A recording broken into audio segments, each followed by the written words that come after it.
We're excited. Roxy didn't have any food left over, apparently. I just found out. I don't know if she texted you about that, but she ate all of her food. I don't know how, but we started giving her more food like today? a couple weeks. Yeah. Okay. Has she had dinner? Dinner? No. Okay. Not dinner yet. Okay. Yeah. Ramsey has most of his bag left over, and I put the inside of there. I dropped the vitamins. Yeah.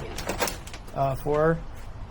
She has like, I think like 15 left over or something like that. Let's see what else.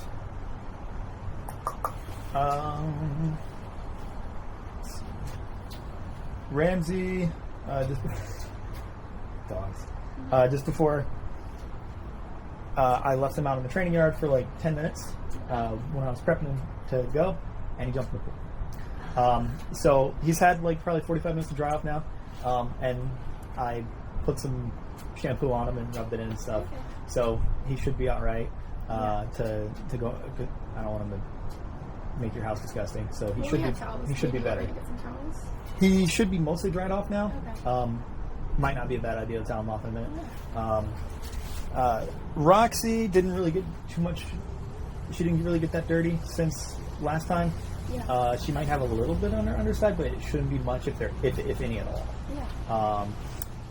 But they're both doing good. And two things before we get them out. Uh-huh. One is I have this little document, hand-painted document I made with the power of AI. Sick. That is, it was just a reminder from the intake for me. I make these for all the dogs earlier on, and then I like to like make sure like I refer to them because I want to make sure that all the training relevant information is in my head for the dogs while I'm working with them. Yeah. So this is theirs. So we have for Roxy, those are what you guys put on the intake. Mm-hmm. So those are the ones I focused on the hardest was like off-leash capability, and then correcting jumping, correcting nipping, and stopping the craziness, right? Mostly like, and especially in the house where she's going crazy. And we got to work on a lot of that stuff over the last 2 lessons. We were able to like talk about how all of it works, and the footage from the lesson, was it last week that I came? No, you're here on Friday. Friday, yeah. I have, because I think it ended up being 3 videos. I already edited all of them. I just didn't have time to upload them before I came, but they'll all be uploaded, so you can go back and watch them, which should be helpful to you. I was also thinking about, I'm always thinking of kind of the new ways to help people out a little bit. I was thinking about, and you tell me if this might be helpful or not, I was thinking about doing a transcript of those, not for you to read because that's ridiculous. But instead, I'm not reading a transcript, man. Are you crazy? I have a life, I have a job. But then summarize it.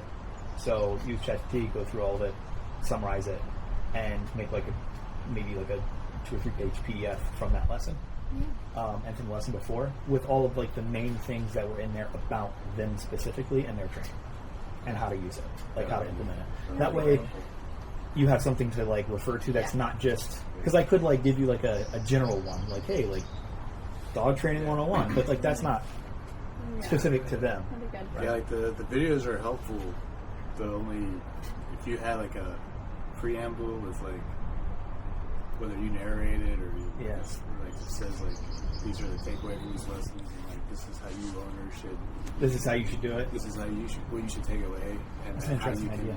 You can like actual practice with it because it's. We go through the videos and we're like, man, this is like 25 minutes. And like, No, I know that. Yeah, because I end up posting sometimes like anywhere between 15 to. It just depends on the case and like how much I actually record out of the training that we do. I end up posting somewhere between like 15 to like 30 hours of video, and then that's like. Or maybe like AI could tell you like the hot spots in the video. Right. And then you could say watch minute 2, watch minute 5. And I could definitely make transcripts. Because it does poorly at identifying dog training stuff. I've tried, trust me, because it's all visual, and then the other issue is that it doesn't know it's important. Yeah. It has no clue. But I do try to talk as much as I can for the videos. Sometimes I don't, but like probably 90% of them. Every once in a while, I'm just like, yeah, yours were helpful. I'm just tired sometimes. Where I'm like, I've been training. I trained like 7 or 8 dogs, and like it's the end of the day, and I'm like, I don't feel like yapping anymore. But I normally try to talk. So what I could do, and I've been thinking about doing this kind of stuff, is I could pull transcripts for all of them, and then like put together stuff from those transcripts so that you guys have like a little companion for each video. I've been thinking about ways to try to improve things for people so that they can get more out of it and remember more things, because that's I'll be honest with you, like the number one roadblock for like long-term success for most of our clients is not like the quality of the dog training or like the health or anything else. It's always how well do they remember what to do with the dogs. That's always the breaking point. We actually didn't used to have the 2 in-programs lessons just today.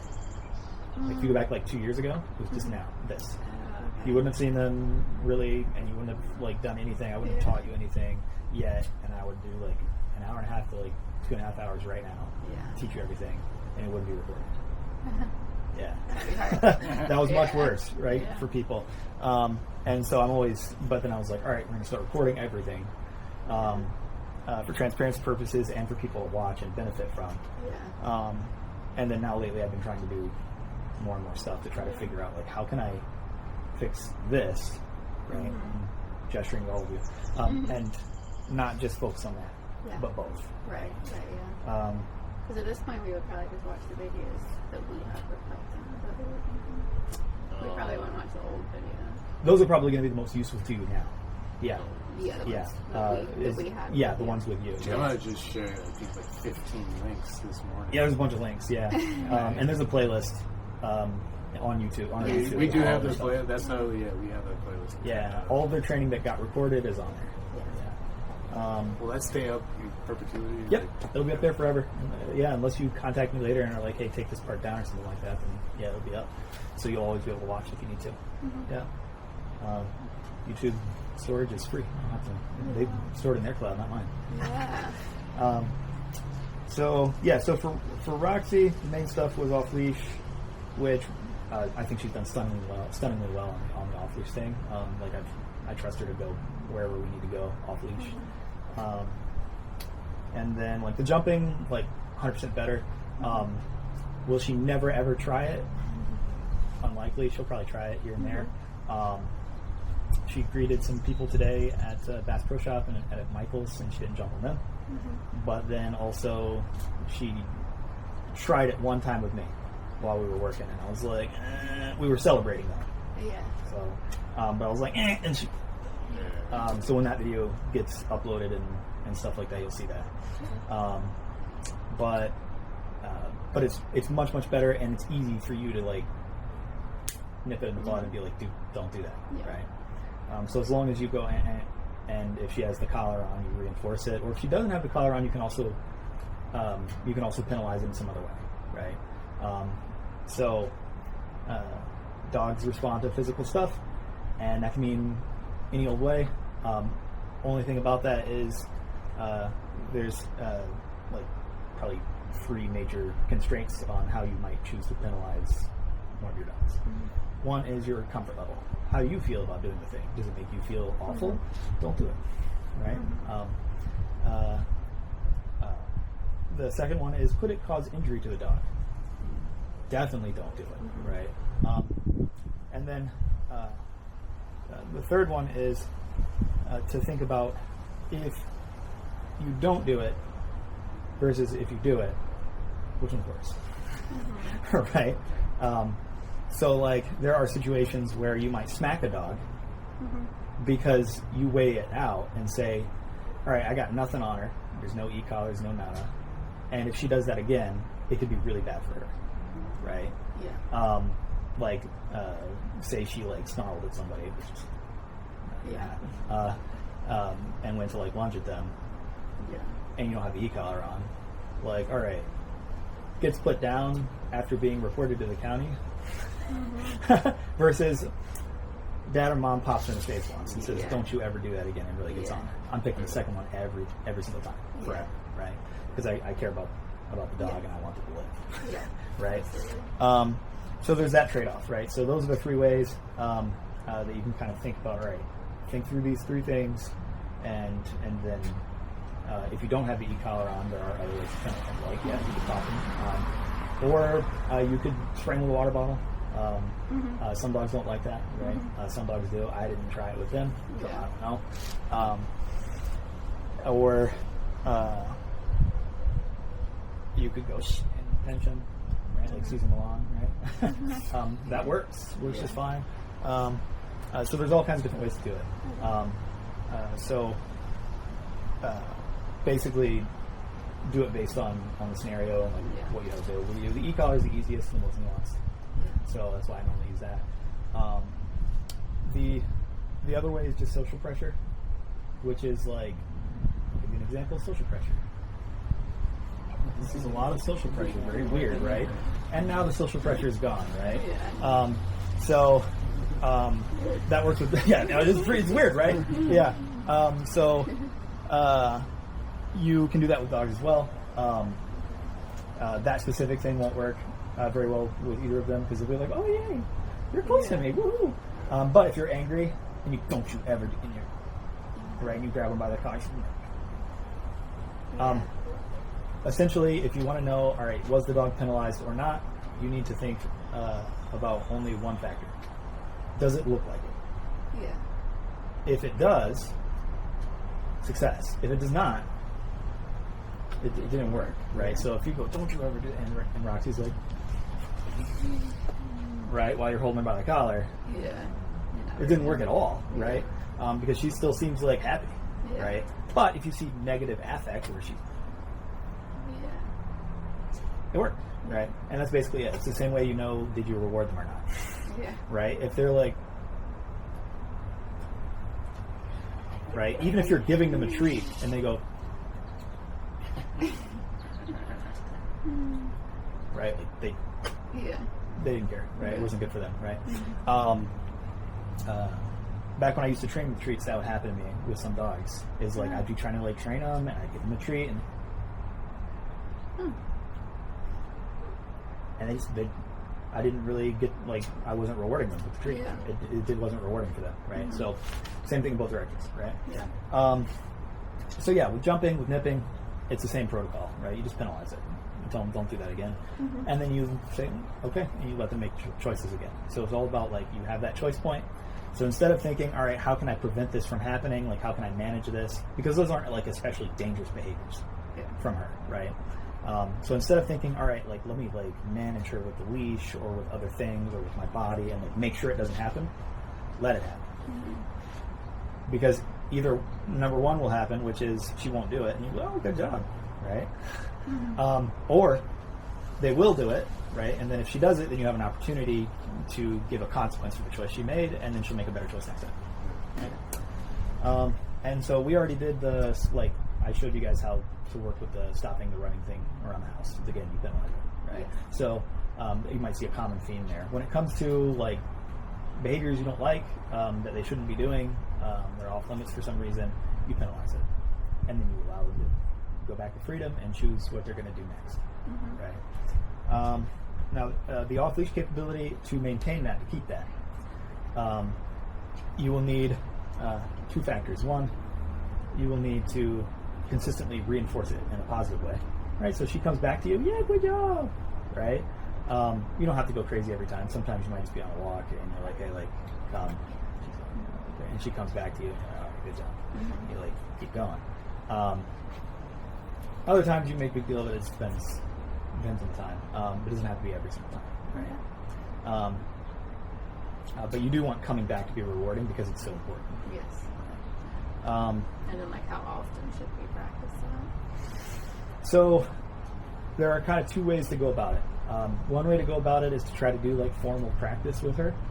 The other way is to just use it, right? So, like, say you're in the backyard, have her e-collar on, let her run around and have a good time, call her back. If she does not come back, go tap the e-collar. She comes back. Good job. Yeah. Right. So one other really, really important thing with the recall is that no matter how mad she makes you, because there will be some time or other, my dog does it to me sometimes, she will blow you off and not come back right away. If you say, tap the e-collar and say, come, you go, come on, and then she comes to you, you cannot be mad at her when she gets to you. Yeah. Because if you are mad at her when she finally does come to you, she will remember that. She'll think, I won't come back next time. Yeah. Because coming back sucks. Because when I came back that last time, they were pissed. Yeah. Right? So if you punish her when she gets back, think of it as you are punishing her for doing the right thing. Right. She finally came back, even if she runs around the yard for like 3 loops or something like that. If something like that happens, you cannot punish her when she does actually come back. Right? So that's a really that's an important one because it's an easy mistake to make. Yeah. But yeah, as far as practice, just do it daily, just like as you go, and reinforce it with both sides, right? Positive and then also negative if needed, right? If she doesn't come back right away. Let's see what else we got here. The stuff that was relevant in the intake to the training stuff, highly stimulated around family or guests, prize for attention. The first part of that, high stimulated around family or guests, I mean, she's like a 7-8 month old puppy. She's a German Shepherd, not shocking. She's doing really good with that. If she does get crazy or jump or nip or something like that, you guys know what to do. Yeah. Prize for attention, I never really, it didn't happen much. The only time that I ever had that happen was when she was crated and I was playing with another dog in the same room. She was like, oh my God, let me out. I want to play also. That was basically it. Other than that, she did fine in the crate and did fine everywhere else. She wasn't like freaking out. I mean, she ran back and forth in her kennel.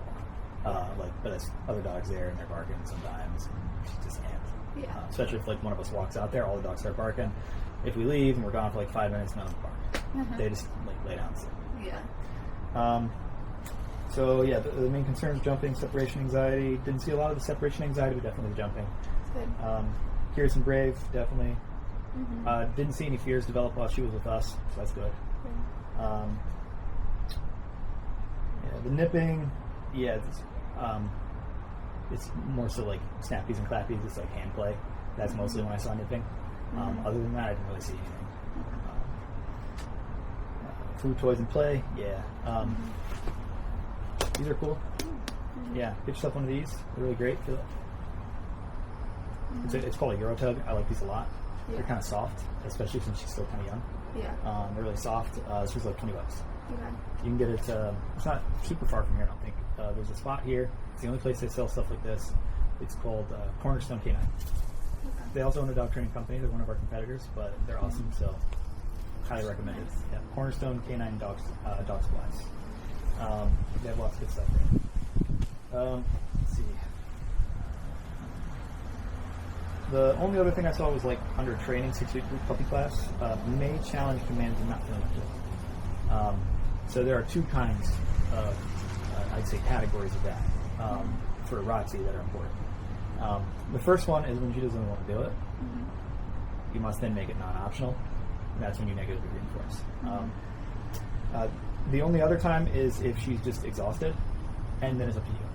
If you want to try to make her do it, if it's necessary, then sure. If you just did like, say you wanted to like do like some work with her that day, and you did like 30 things within like, an hour, and she's been sprinting around the yard, maybe just whatever, right? So pay attention to like what's their emotional status and like do they just need to like go sleep? Let's see. Yeah, that's pretty much it. Except for Roxy, it says created when owners are home but not engaged when they are away. Created when owners are home but not engaged with her and while they are away. Yeah. So I think we talked about that a little last week. Unsupervised, like completely unsupervised, experiment with it. You can. I feel free to try it, but your results may vary. I have no clue.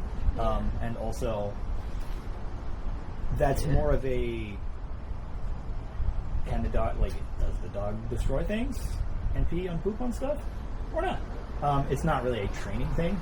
You can't train them to, like, act right and you're, like, gone. Because, you know,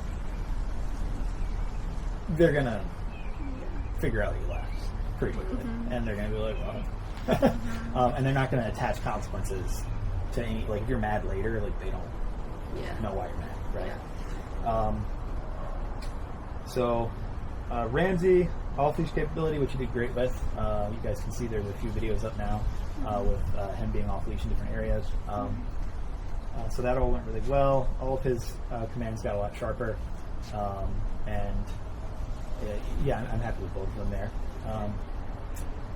And then anxiety-related behavior modification, and then greater confidence around new places and objects. Those kind of go together because they seem like the anxiety-related behavior modification part of it was mostly the new places thing where he would get. And then what I saw as his primary responses to kind of flee. He just kind of like try to look back, or like kind of like put the brakes on. He has done way better with that. We've taken him to a bunch of places. I took him in Bass Pro Shops today. He didn't have any issues. He met some people. He did good. He listened to all the commands in the store. I did walk them both in on like 6-foot leashes, and I haven't walked them on those very often, and so like they got, you know, we get them tangled a little bit, and like they're looking at stuff. But I don't know how often you're going to be taking both of them on 6-foot leashes. Just one of you. I don't know. Is that something that you're anticipating doing frequently, or? As in, like, going to, like, places or, like, walking? We'll probably be walking them together. Walking them together, okay. Yeah. One person or two people? No, One person, okay, yeah. So I think that we should do that today. That should be one of the things we do, is I can show you some stuff, like how to, like, manage that. And then for the other part of that with like the new places, if he ever does kind of like put the brakes on, if you have a retractable leash on, let him put the brakes on and kind of let him do what he's going to do, and just see if, like, because there's what I would say is probably going to happen. He's going to go over here and he's going to look at you like, and you go, "You good, dude? Like, what's up?" That's all you got to do. Like, come on, man. Okay, let's go. Okay. And then he's probably just going to be like, "Okay, like, I'll come with you. Everything's cool, you're sure?" Right? And, like, that's basically it. Yeah.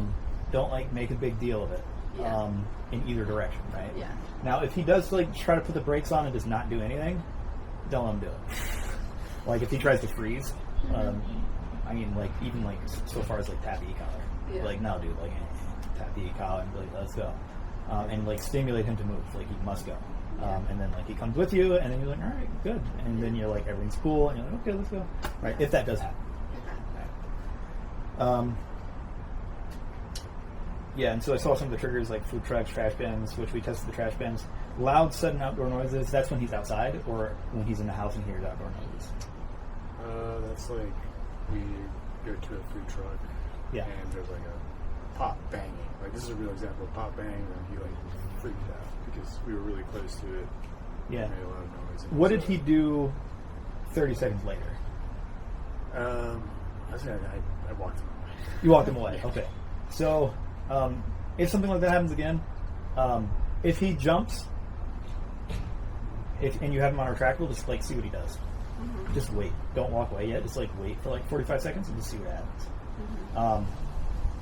Because he might just work through it and be fine. Mm-hmm. That's what I would guess is going to happen. Because he's heard some loud noises while he's been out with us, and like there are two kind of phases to that.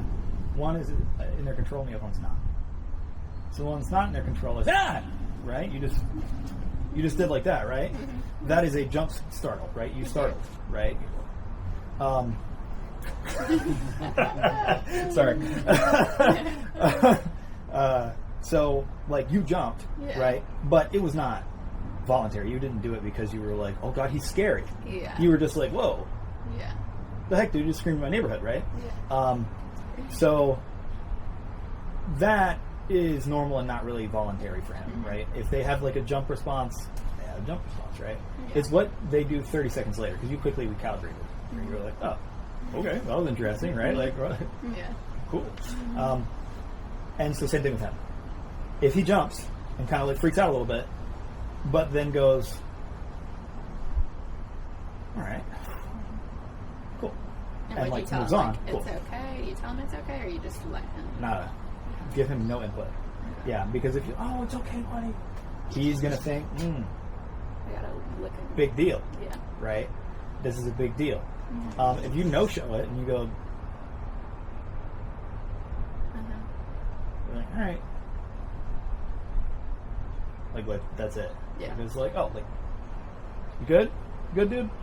You good? All right. Let's go get some food. Yeah. Right? If that's it, then he goes, oh, cool. Everything's cool, right? So you kind of lead the way there, right? Because the first thing is you're letting him do his response, whatever his automatic response is, and then if it takes him a second to kind of settle down, you're like giving him space to do it, and then you're just kind of, but you're not doing anything, Right. and then you just kind of like, you good? He's like, all right, I'm good, and then you guys are like, all right, let's go, right? And that's basically it. Right? Let's see. The other one was, I think it was it like if he's in the house and there's loud noise outside or no? This is loud outdoor noises. I could have read it wrong. Just loud noise. We haven't Just loud noises generally. Yeah. Yeah, you don't really hear much. Yeah. Yeah, not too. Yeah, new places. What did you mean by new objects? I think you would give me one example of like a package inside. Yeah, package. Or like when we bring down our Christmas tree every year. Yeah, what exactly is that?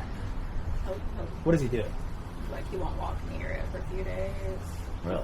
Just like rather than like walking close by, he'll just do like a wide circle. Weird. Yeah. Weird as heck. Okay. What did you guys do?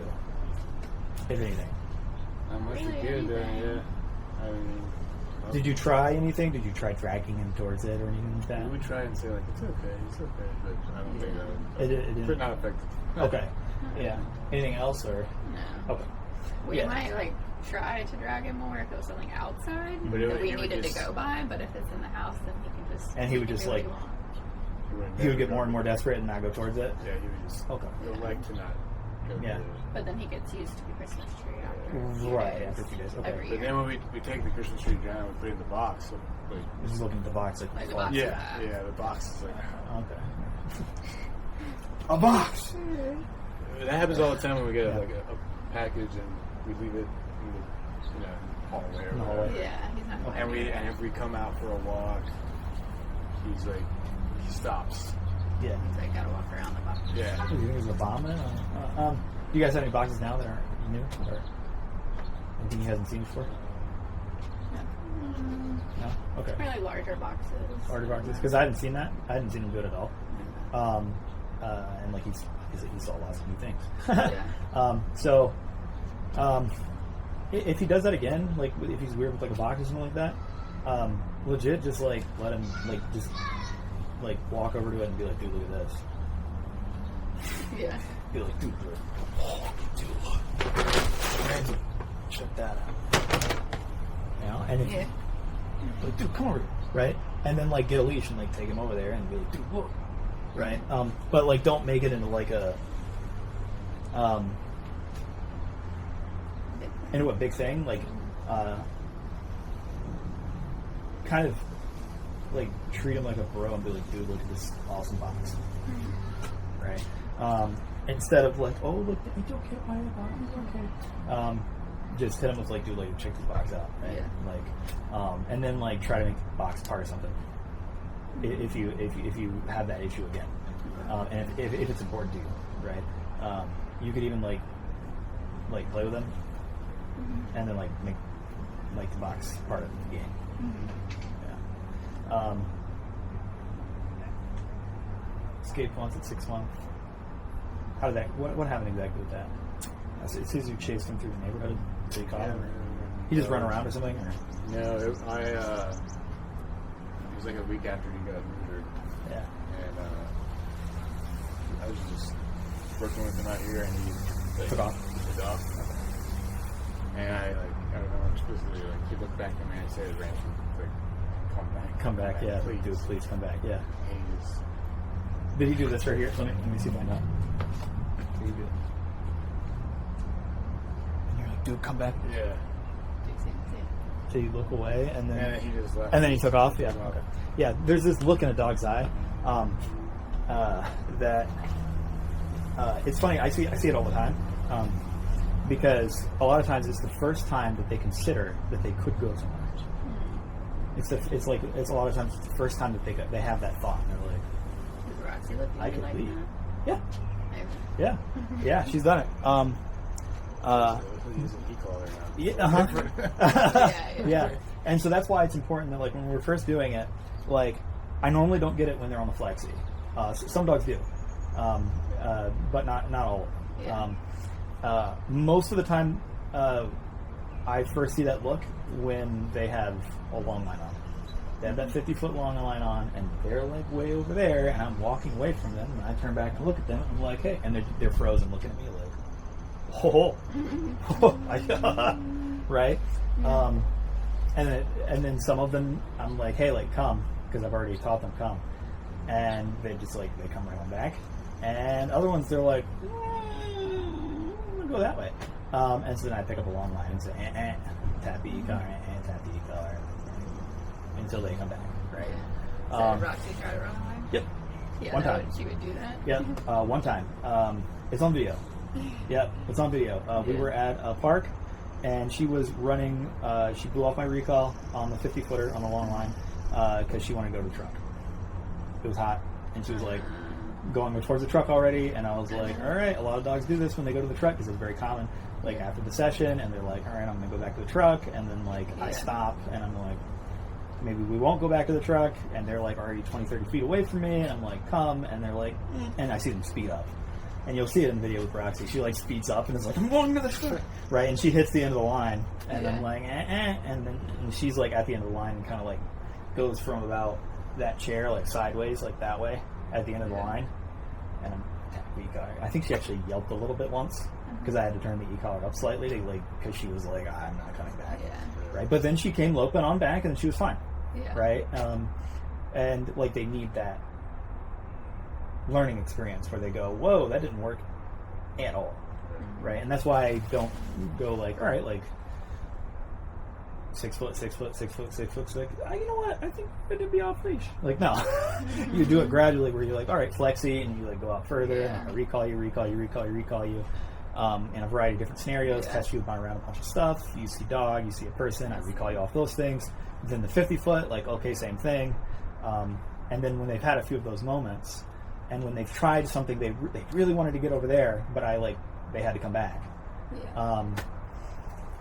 Then I'm like, all right, you're good to be off leash now, right? Because I trust that you're going to come back, even if you really want to do something else, right? So yeah, but it sounds like that's what Ramsey did to you, and you just had no prep for it. He just ran that down that way behind the row houses down there. So there's just like a pipeline easement, and the only reason I was able to get to him is because he got stuck in the mud. You got stuck what? In the mud. What? Okay, that's crazy. It must have been deep mud. It was like this deep. Yeah. Holy cow! Okay, he actually got like stuck in the mud. Never heard of it. Thank goodness for the mud. But don't feel bad because it happens to a lot of people, and the reason is because puppies are deceptive as they grow up. The reason is they're not purposely deceptive. It's just you have a deceptive feeling of safety because when a puppy is 2, 3, 4 months old, they don't want to go. They're not confident enough to go very far. Yeah, most puppies, because they'll like go over there to the tree, and then you're like, oh, hey, and they come back to you, right? Yeah. But they're not confident enough to like go way over there. That's like scary, right? Yeah, they get around 5, 6 months old, and they're like, bye one day, and you're like, what the? This has never happened before. But it's just because like they're finally confident enough to like try it.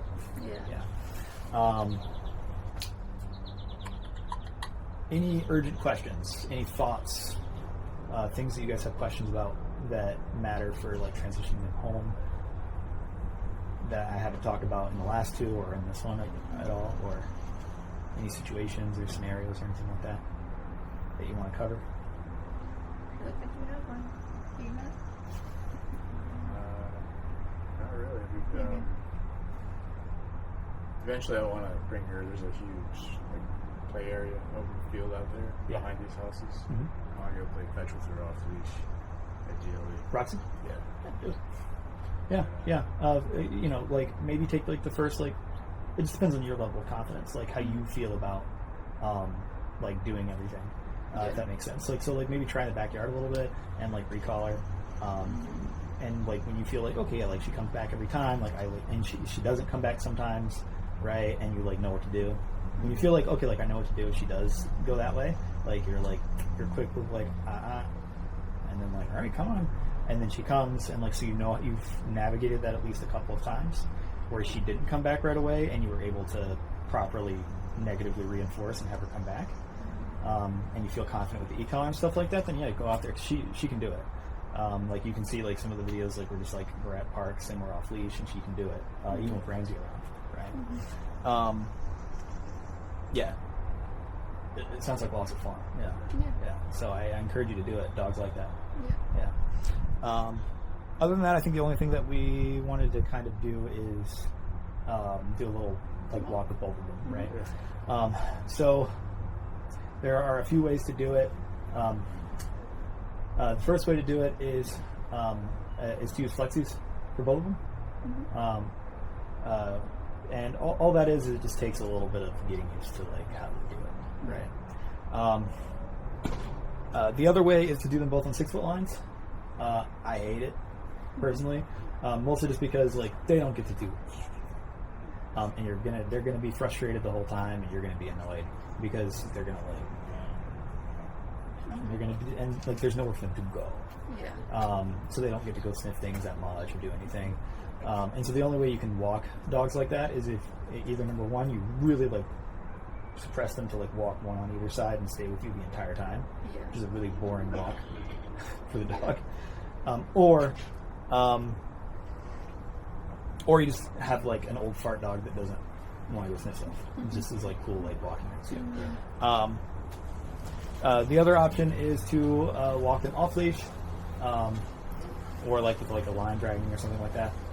Around this neighborhood, I probably wouldn't do it just because the roads are really close to you. Like you probably could, but there's other people walking their dogs and stuff like that. They might not like it. That's all. Because there's always that consideration. Like at the park, like as long as the dog comes back to me and stuff like that, nobody ever like there's a sign that says like leashes no longer than 6 feet. So like even going out there with a flexi, it's like technically breaking the rule. But nobody says anything if your dog is listening to you and doing everything you ask. But here, neighbors, you don't want to cause weird problems. So probably what I would do is go with the flexi. So we can probably pop them out and I can show you how to do it. I'll just ask if you guys grab your e-collar so we can use yours. Yeah.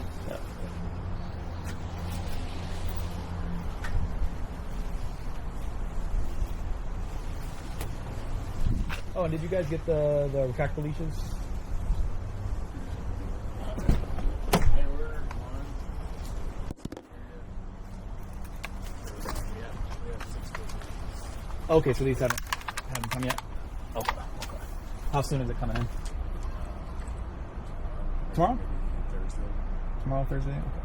That'll work. All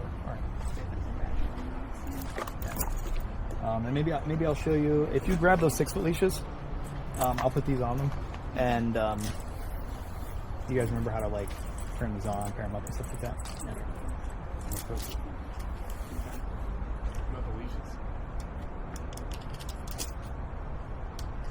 Yeah.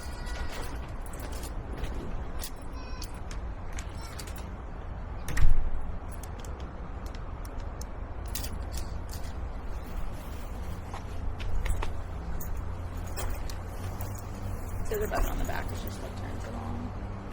Yep, this L button, you hold that down. So the on and off one, this one, you hold it down. And then to turn these on, the red dot. Yeah, male's female, red dot. Yeah. Hi, doggies. Is this Roxy or Ramsey? Roxy. Okay, yeah, we'll put the red one on Roxy. And then I do recommend, especially if you frequently wear pants with belt loops, that you get a carabiner. It'll make your life way easier.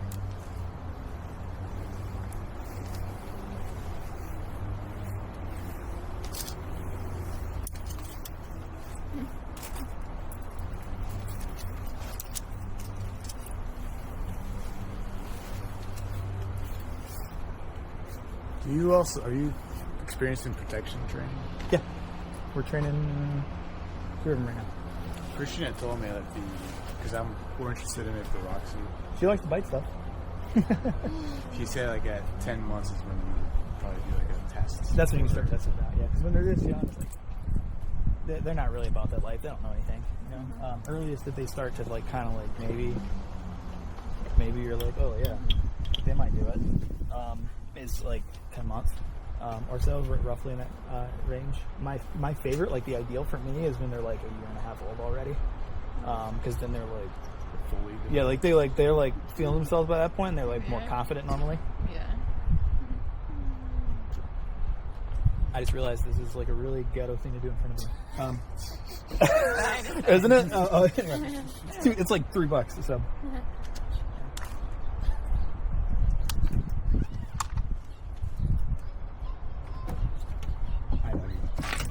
Hi, doggy. Hi, Roxy. Yo. Yeah, I'm where you're trying to be excited. Go. Okay. Good Lord. Oh, did that come with it? Oh, good job, Marcos. Yeah, okay. Great job, buddy. No, no. Works on humans. Yeah. Roxy, come here. Sit. Thank you. No. Sit. Thank you.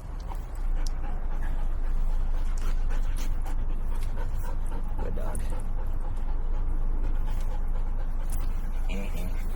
Sit. Sit.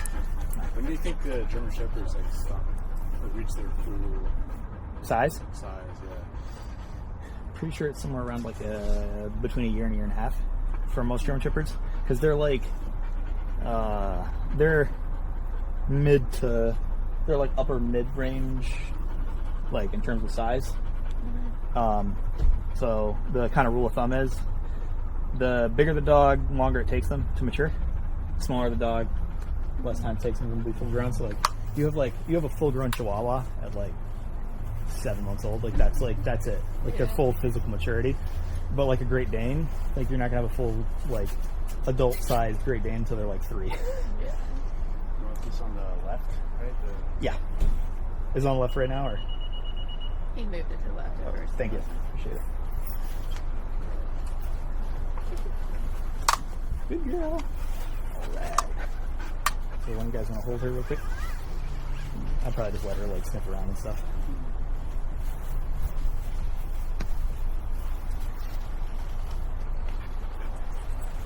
Yes, hello. You're very beautiful. I know.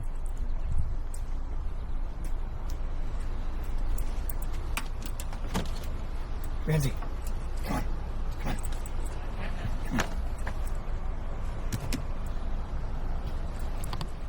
What are you doing?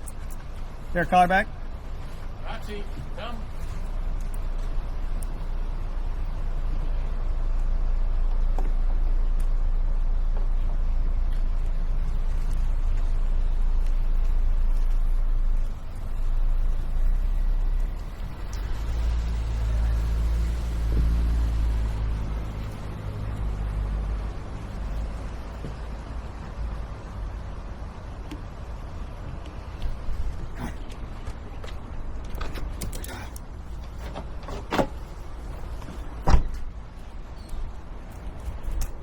Good job, Angier.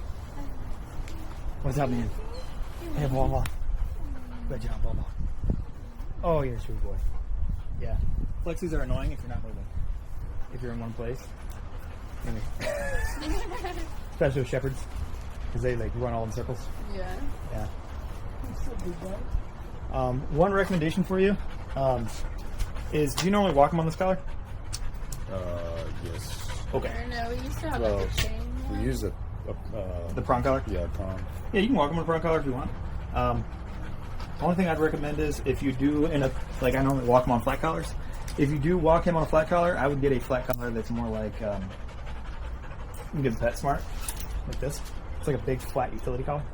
Like, is it thicker, like stronger? Yeah, it's just thicker, and it's wider. And it's but the main reason is because this one doesn't always stay. It doesn't stay very tight, so it ends up getting really loose. And I like when they stay closer around the neck so that they can't slide off. Yeah. Yeah. Yeah. Good dogs.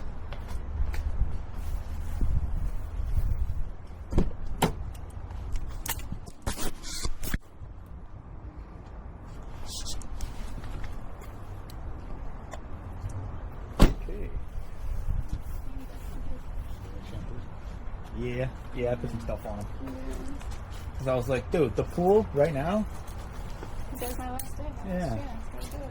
So we can try with these, just so we can see how it goes for these next couple of days. First, let's see.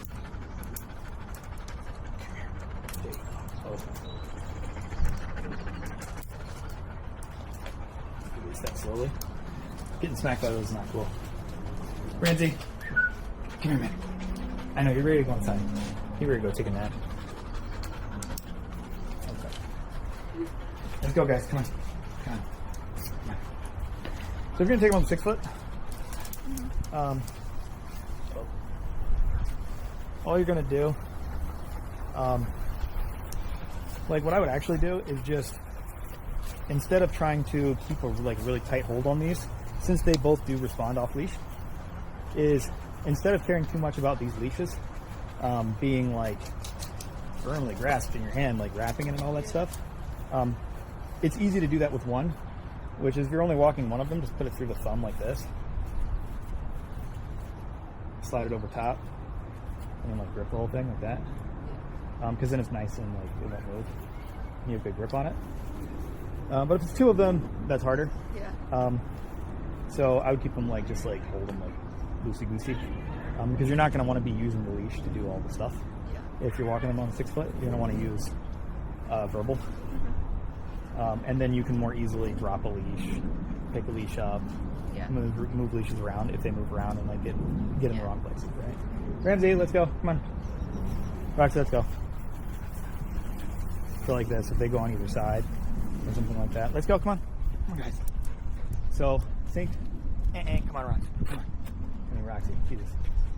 So kind of think like leashes should be a prop, not your main source of control here.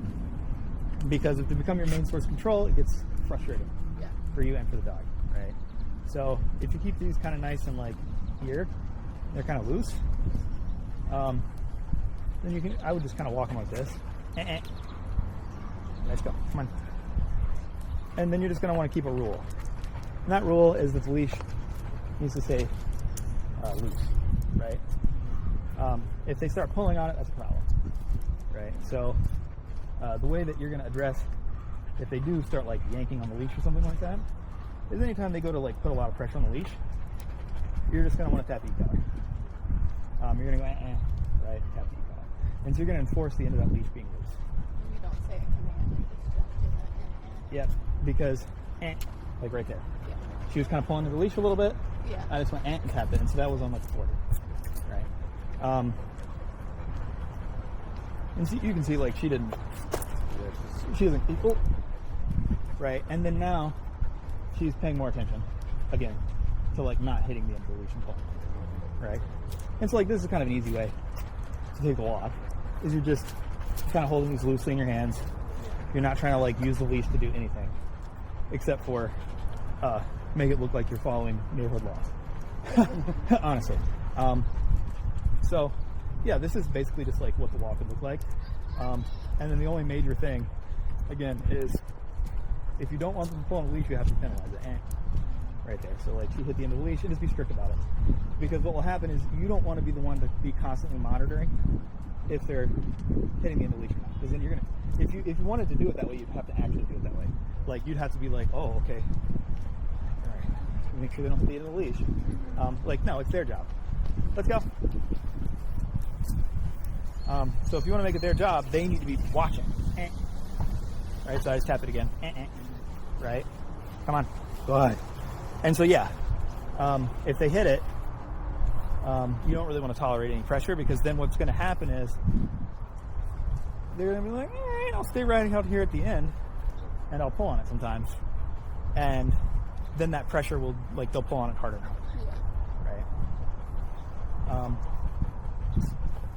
So then, like, if you can test it. If you stop, do they stop when they feel pressure or not? Right. So if I stop here and Ramsey feels that, does he come right off of it, or does he brace into it? If he braces into it, that you definitely don't want to ever let them brace. Yeah. If they brace into the leash, big no-no, right? You go and you tap the e-collar on that dog, right? Because otherwise they will start resisting leash pressure, and then a lot of your teaching opportunities go out the window because you can't guide them, right? So if you want to teach them anything new in the future, it's very hard to do so if they don't respect the leash at all. Good job, guys. Let's go.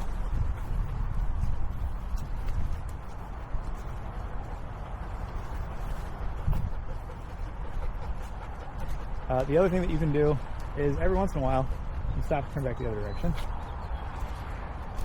Sometimes it's useful to do that. Did she get tangled? Yeah. So since she's off-leash trained, the nice part about that is you can just drop the leash. Roxy, come here. And then you can pick it back up when it's not tangled anymore. When it's no longer tangled, right? Without being like, they're going to drop the leash, right? Is he also? Yeah, okay. And so then you can drop it. Ramsey, come here, dude. You want to hang out with them?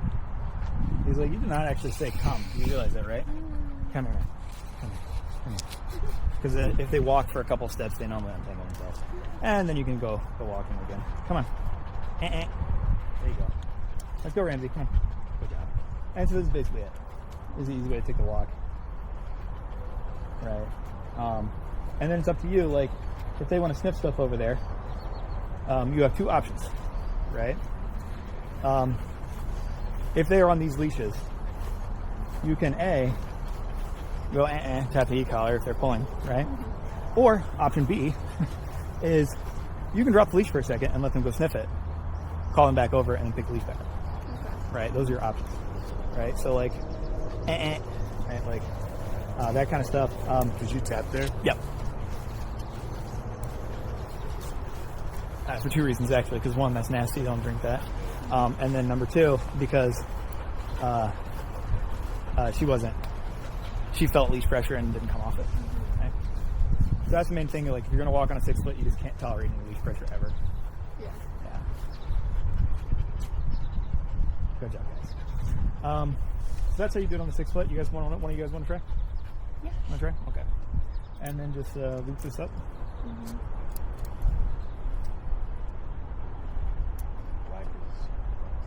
Yep. Thanks, Roxy.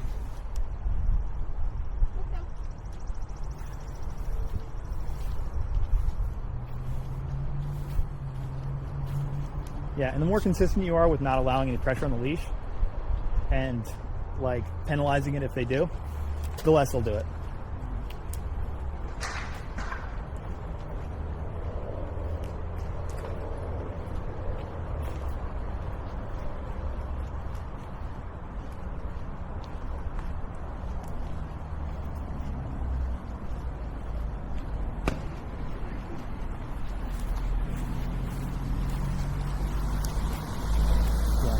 And with dogs who are off-leash trained, this can be an easier way to walk than with two flexies if you're going to walk two dogs.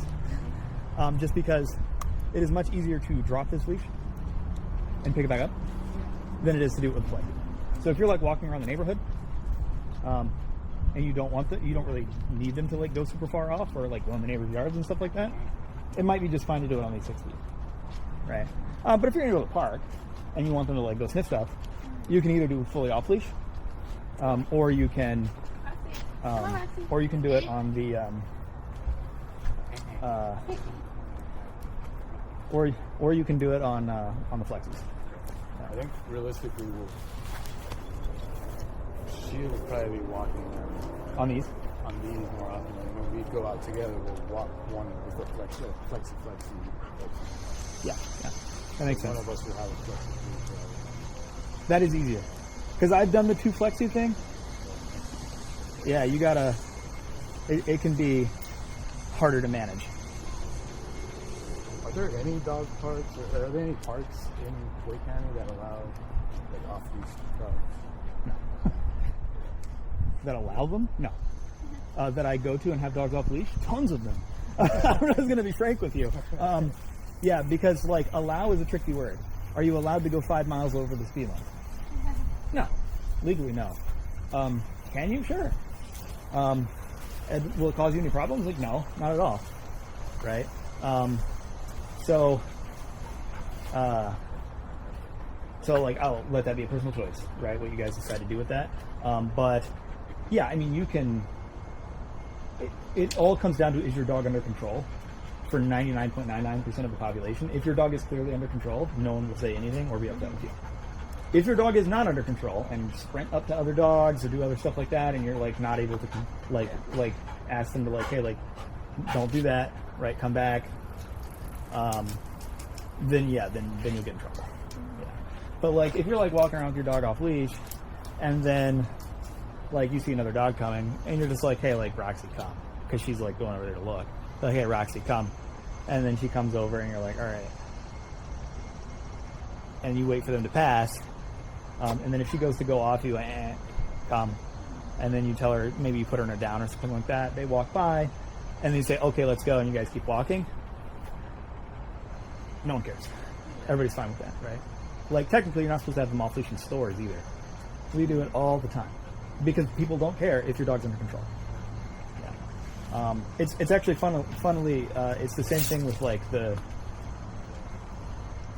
Fortunately, not too many people watch this far into a video if it's not their dog, so I'm gonna say this, but hopefully, like no ill intent, people with ill intent clip this. If I one day make it big, they search back through my library for me saying something bad, which they will find, I'm sure. But it's simply to serve dogs. Like, if you take a dog into Target and your dog is perfectly behaved,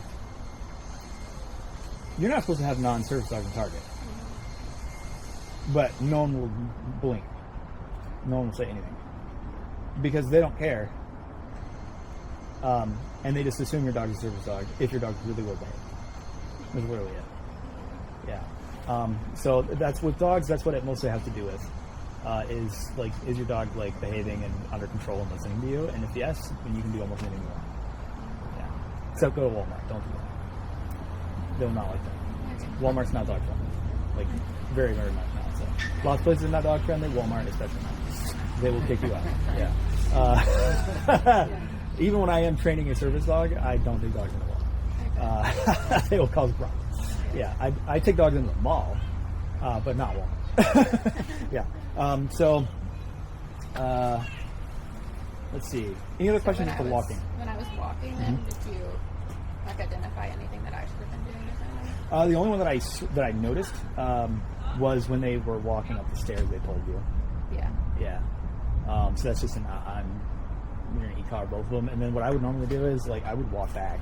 I'd be like, all right, come on back, let's go, and then I'd do it again. And if they pull me up the stairs again, then I'm going to use the e-collar again, and if I need to turn the e-collar up, I'll do that until they don't pull me up the stairs again. Because that's how you get it where they don't pull you up the stairs again. Yeah. Because if they pull you up the stairs and like everyone's cool, then they'll do it every single time and it'll get worse. They'll pull you harder and harder to get to the door. Yeah, because it's not a bad thing. They're not like doing something that they like that's morally wrong. Ramsey, come here, Ramsey. Good job. That's a good job. That's a handsome guy. That's handsome. Yeah, so a lot of this will be mechanics that you're having to get used to, which is how do I use 2 leashes and also put my hand on the e-collar, Yeah. right? And the only way to do it that I found is to have both leashes in one hand and have the e-collar clip like that where I can easily go get it. Yeah. It's not, I don't like walking 2 dogs on leashes myself. I don't really enjoy it that much. But I mean, it's completely doable. Yeah. Especially the main thing that you're going to have to like really get on top of especially when it comes to 2 dogs is just never, ever, ever, ever allow them to pull on the leash at all. Yeah. Basically everything else is like, you don't have to worry about it because they'll sit and they'll down and they'll do everything else you want. They'll recall. You can drop the leash and not worry about them taking off. It's just the pulling thing. You can't ever allow it. Yeah.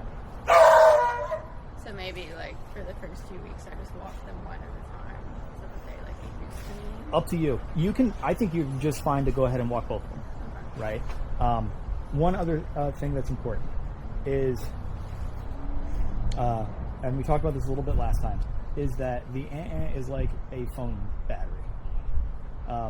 If you get a brand new phone and you charge it up, and you go about your day, and ooh, it's a new phone and it's got better battery life than your last one. This is awesome. And then like 2 days later, your battery will die, right? Your will die a horrible death if you don't back it up regularly. It will die a horrible death. They will think it does not mean come here, anything, Roxy. right? Roxy, come. Yeah, they will think it means nothing now. You are the little boy who is crying wolf, and yeah, she says but she don't mean it. That's what will happen, guaranteed. And so you must follow it up with a promise if they do pull. What I would lean towards for you is do it every single time. Right? In the future, you can get more lax with it when you're not when it's happening less, when they're not doing things for you to do it. Say, right? But for right now, every time you say you back it up with an e every single time, at least for the first month. After that, you'll have gotten used to it. You'll have a good feel for it. That will train you. You'll have good mechanics. You'll know. You'll say and you'll have it and tap it, and you'll get faster at being able to tap it right after you say But before you get that, I would just do it every time, because I have never had a client that said that their conditioned punisher, if you will, which is the was now too strong. Yeah. Never had it happen. I have had lots of clients tell me, yeah, I tell them and then they go back and do it again 5 seconds later now. I've had lots of clients tell me that. And I know why. It's just because they said a bunch of times and they weren't consistent with Roxy. Ramsey, come here. Roxy, come here. Yep, just give her a come. Come. There you go. Good job. There you have it. But yeah, for now, I would just do it every time. So you just did it. Oh, you did it. Yeah, it's really easy to start doing that. And the only problem with it is it's not a them thing. They can probably Roxy, tolerate that. Come. Roxy, come.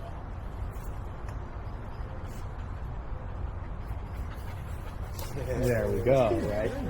Did you tap it that time? Yeah. Yeah, well, and... Said you did it. Yeah, and so that's what happens is this. Dog comes home. I made sure it was charged when they came home. I was consistent with it. When I say they go, fudge. And then they're like, oh, look, if I just say it works. Maybe I don't need to use the e-collar. Yeah. And then a week from now, they've heard now maybe 50 times in the past week. And it never got followed up with an e-collar. Yeah. Or maybe twice when the person was annoyed. And now they're like, maybe it doesn't really mean anything. Yeah. They start getting that feeling. And so then it's like the battery weakening on a phone, and suddenly the battery's dead. And then dog's running towards that dog over there, your dog's running over there, and you go, Roxy, come, and you go, and they're like, I want to go see this dog, Yeah. right? So that's how it ended up going.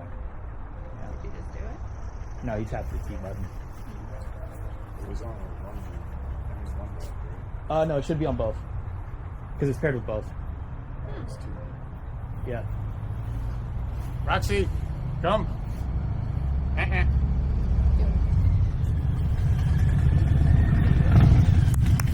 Good form. Yeah. And so if you do that for a month, every single time you follow up with the e-collar, what will happen is you will have practice. You will understand the timing, and your mechanics will be good, right? You'll be able to do it right away.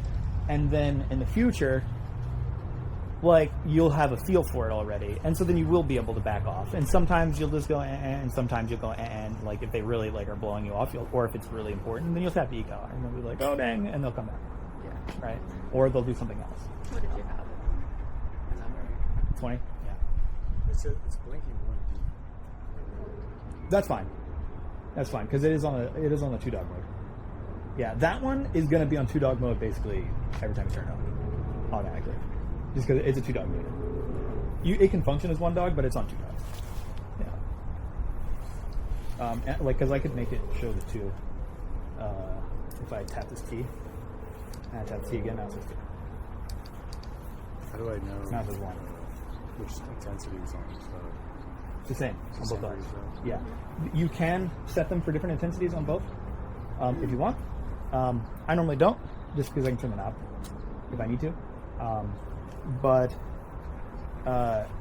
all you would have to do is like turn it to whatever. So like say like, okay, what's she doing? What are you doing, Roxy?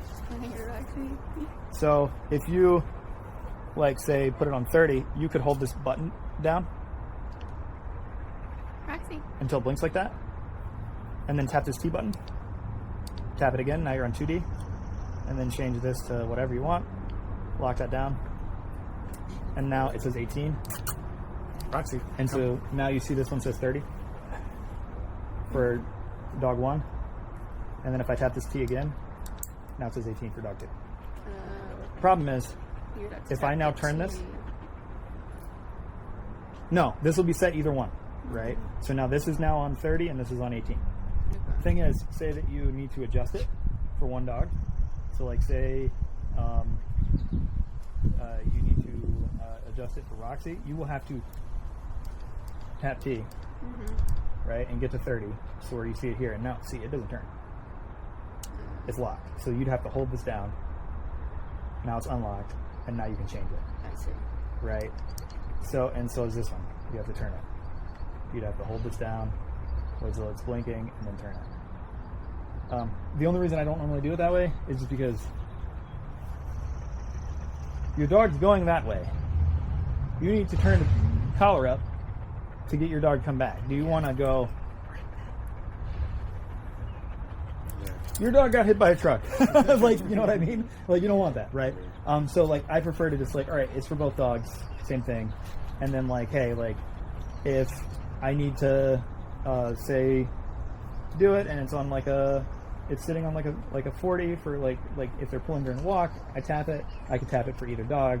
It's not gonna like make either of them jump through the roof or anything like that, right? But then if I needed to turn it up or down for either dog, I just turn it, and then I can use it for either dog. And then if I know, okay, it's on 60, I just turn it back down. Or if I'm like, Ramsey's not with it right now, and like I need to turn this down, I'm going to turn it down to a 15, and I can use it for Ramsey, right? I'd rather just spin it. How do I disable it and put it back to like the same intensity? I already did. Yep. So the way you do it is you hold this down, right? And so now it's locked for dog 2, right? And then I change this one. See, it still says 31 over here, even though I changed it to 41 over here. So then if toggle you through the dog with a T. Yep. And so then if you want this one now to track with this 41, you hold it down and unlock it. So now it says 41, which is what it said here. Does that make sense? Yeah? Okay. So what you could do is if you wanted Ramsey's like to be lower by default, you could like say you were going on a walk and you were like, oh, I don't want to hit Ramsey with a 40, it might be unnecessary, right, or something like that. You can toggle through. Okay, it says 2D, which is dog 2, right? You can hold this down. Okay, now that one's locked on 20, and if you turn it, it does nothing, right? But then you can toggle back through to this one. This one's still unlocked I see. for Roxy. And it's 1D is always the Black. The black one. Yep. So now you can change it at will for Roxy, but then like if I turn it up to 76 and then I toggle back through, it still says 20 for dog 2, which is the red ball. So you can do that. But then if you want them to both track together again, how would you do it? Hold that down. You turn it off. So that'll lock it for 20 now. So now dog 1's locked at 20. What if you want to unlock it and make it where you can turn it again? Okay, so now it's on dog 2. And so this one doesn't turn either, so it's locked. Yep, hold it down again. Now this one's unlocked. Tap it again. Yeah, hold that one down. And now they both work together. Yep. Roxy, come here. She's a little tangled. Just drop it. Yeah, there you go. Beautiful. Good girl. Gotta brace it. Gotta brace it. That's great.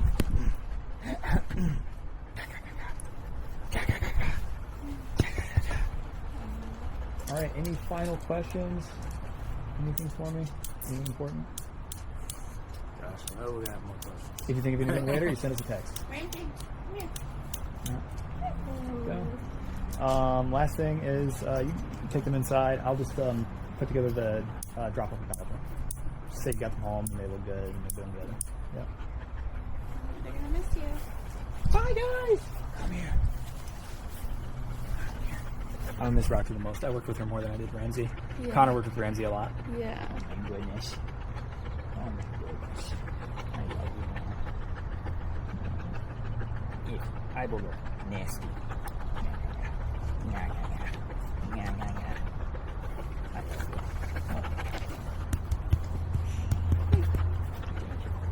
Ramsey. Ramsey. This is from Connor. Yeah. Thank you. He's gonna be mad. He's gonna be like, I didn't get to see it because he was out doing another lesson.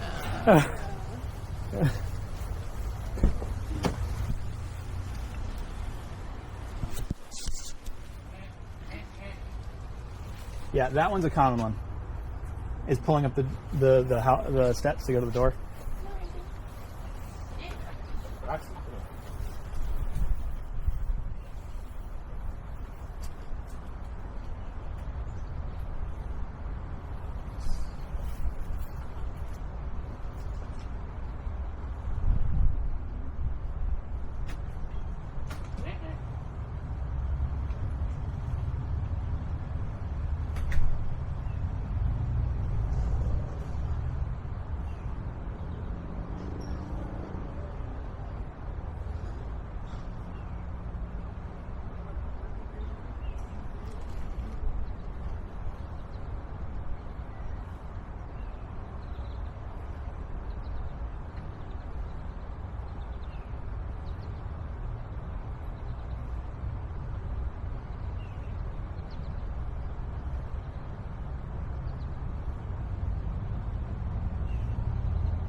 All right. So this is almost identical to the contract you originally signed.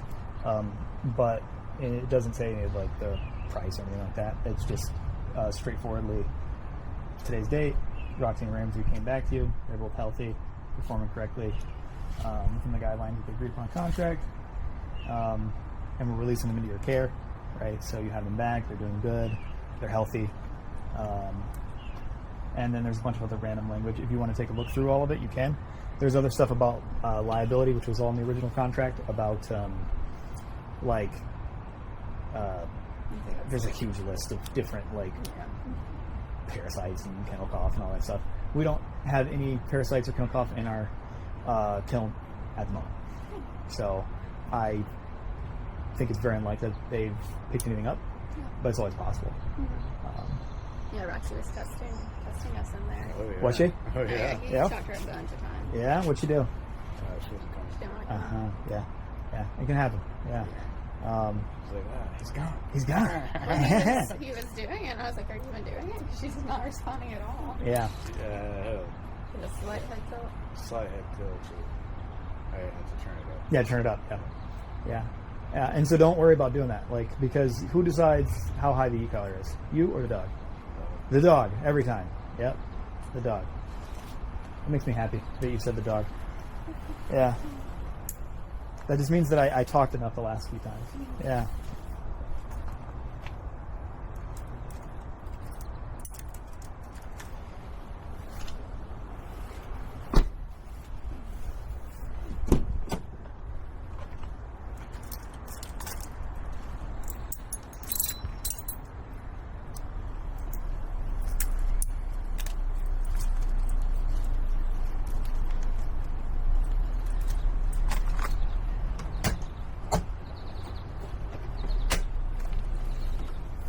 I'm training another pair right now.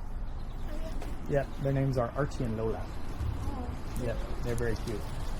Yeah, Archie and Lola. They are, what's it called? One of them is a pitty. She's a pit bull. She's a rescue. And then the other one is a mini Labradoodle. Okay. Very cute. Yeah. And they actually have they're kind of similar in terms of their what issues they have with either. Yeah. Archie's kind of and he's also he jumps on guests and does other stuff like that. And then Lola's scared to death of new stuff, going in public or doing anything. So I'm like, I feel like I just did this. Yeah. All right. Well, if you guys have any questions, Thank you. need help with anything, please hit us up. Get a carabiner. Send us a text right away. The sooner you send us a text about something you need help with, and the more I need help you phrase it, not you guys do. Always easier to do the first one than the second one. Yeah.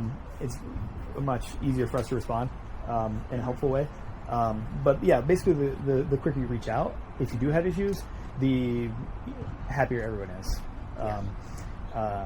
And we'll make sure we respond within a couple of days normally, unless it's the weekend. Maybe it'll be Monday at worst. And then what else? We do refresher programs. Okay. So if you guys are ever leaving for a week or for 4 or 5 days or something like that, or for a few days, and you want us to touch up their training, and also have them stay somewhere, hit us up. Yeah.